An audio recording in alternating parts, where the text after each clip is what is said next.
Clarksville Collision Center has been a staple in the Southern Indiana community since 1972.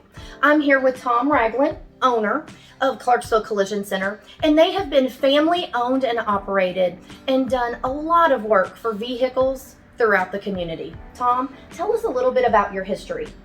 Yeah, like you said, we started the business in 1972. We've repaired over 35,000 cars. So we have great employees.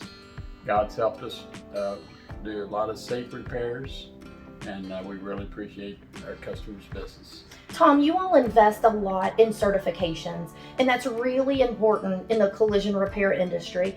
Could you tell just a little bit about that? Because there's so many changes with technology that happen over the years. Right. Of course, the cars are changing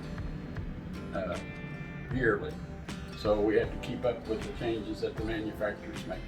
So we're constantly have our employees that meet the certifications for the original equipment manufacturers.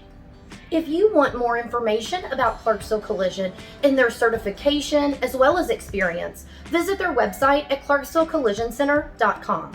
And remember, if you're involved in a car crash, call the team at Clarksville Collision.